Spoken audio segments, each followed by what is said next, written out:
Olga, la petite matrioshka. Natasha, Natalia, Ivanka, Irina et Olga sont des matrioshkas, des poupées russes qui s'emboîtent les unes dans les autres. D'une dans les autres. Ce matin-là, Olga ne s'ouvre pas, ne cache personne. Ce matin-là, quand Natacha, Natalia, Ivanka, Irina et Olga se sont réveillés, le lit d'Olga était vide. Sur l'oreiller, il y avait un mot où on pouvait lire « Je dois savoir pourquoi je ne suis pas comme vous. Je vais chercher la réponse. À bientôt, Olga. »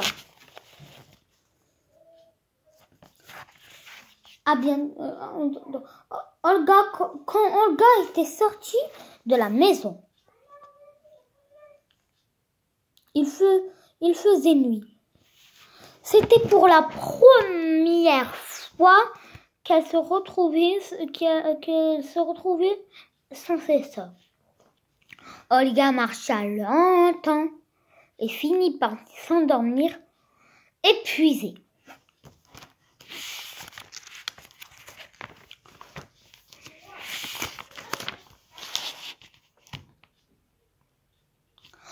Les rayons du soleil la réveillèrent, lui montrant où elle s'était endormie. Olga avait passé la nuit devant le magasin de Sacha. « Que fais-tu là tout seul, petite matrioshka ? Je voudrais savoir pourquoi je ne suis pas comme mes sœurs. Pourquoi je ne m'ouvre pas et pourquoi je ne cache pas une plus petite matrioshka. Je n'en sais rien, petite Olga. Tout ce que je peux te dire, c'est que la plus petite des matrioshkas est la plus difficile et la plus petite des matrioshkas parce qu'elle est la dernière qu'il découvre. Mais va voir la vieille babouchka, c'est elle qui vous décore. Elle connaîtra peut-être la réponse. Elle habite. Olga reprit sa marche et y arrive chez la vieille babouchka.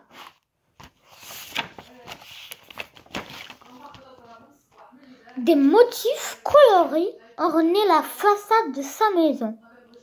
À l'intérieur, sur des étagères, des matrioshkas attendaient d'être peintes. Il y avait une multitude de pots de peinture, toutes les couleurs de pinceaux rangés par ordre de taille. Babouchka était en train de peindre des fleurs sur une des poupées.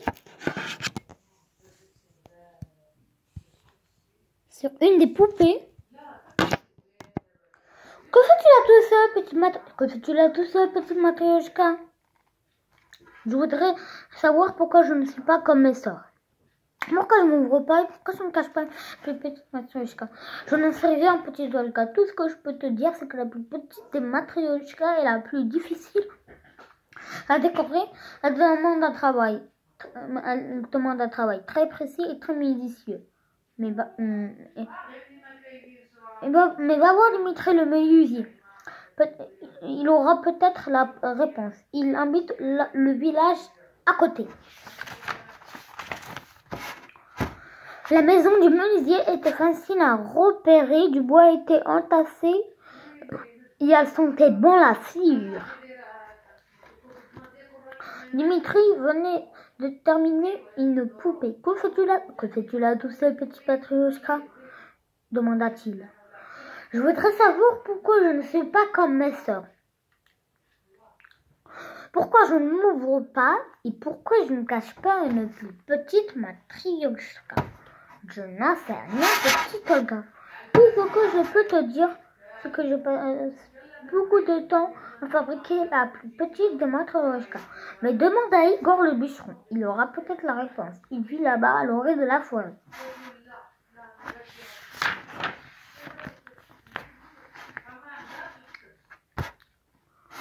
Olga continua guidée par les coupes de hache du bûcheron qui abattait un arbre. Que fais-tu là tout seul, petit Matryoshka? Je voudrais savoir pourquoi je ne suis pas comme mes sœurs. Pourquoi je ne m'ouvre pas et pourquoi je ne cache pas une plus petite Matryoshka? Je n'en sais rien, petit Olga. Tout ce que je peux te dire, c'est que je cherche longtemps du bois le plus beau pour fabriquer je sais rien, petit Olga. Tout ce que je peux te dire, c'est que je cherche longtemps du bois plus beau pour la plus petite de Matryoshka. Mais pose ta question au grand tilleul. Tu ne pourras pas te tromper.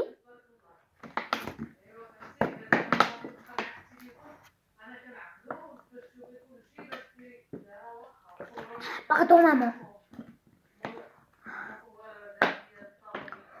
Je voulais dire, tu ne pourras pas te tromper. C'est le plus grand des arbres.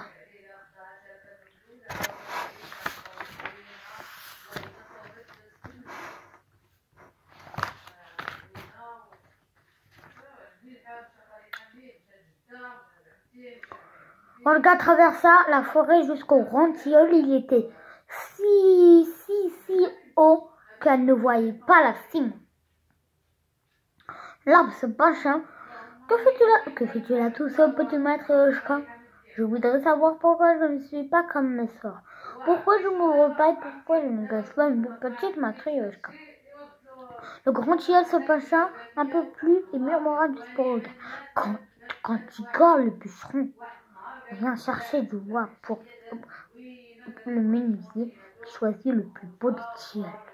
Avec cet arbre, Dimitri fabrique des poupées russes sur une, la plus petite, elle n'est pas vive. Elle est faite dans le cœur de l'arbre. Le tilleul coupé n'est plus dans la forêt, mais en toi, Olga, il existe toujours, tu gardes son esprit.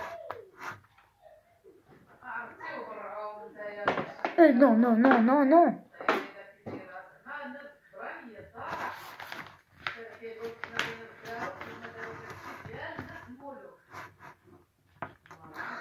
Tu ne caches pas une petite Matryoshka, mais un grand arbre et tous ses secrets.